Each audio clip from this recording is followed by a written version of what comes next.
Podsjetimo se još jednom sastava dvaju momčadi. Za goste iz Splita s brojem 1 Dante Stipica, s brojem...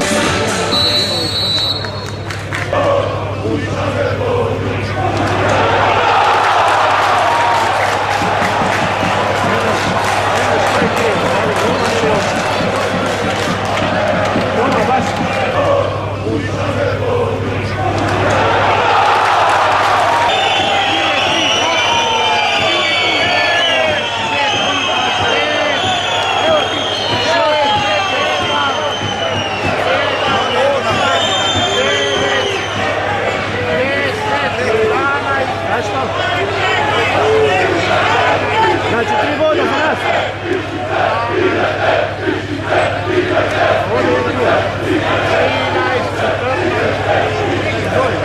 Cijenjeni gledatelji, molimo vas za pozornost, ovo je važna sigurnosna obavijest, podsjećamo...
Cijenjeni gledatelji, ponovo vas podsjećamo da u nogometu nema mjesta uporabe pirotehnike.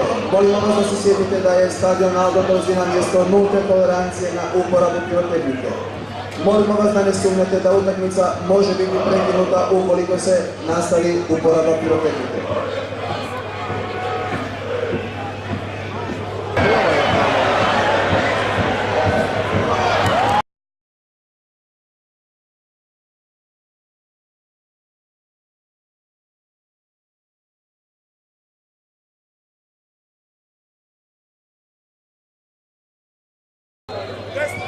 Let's go!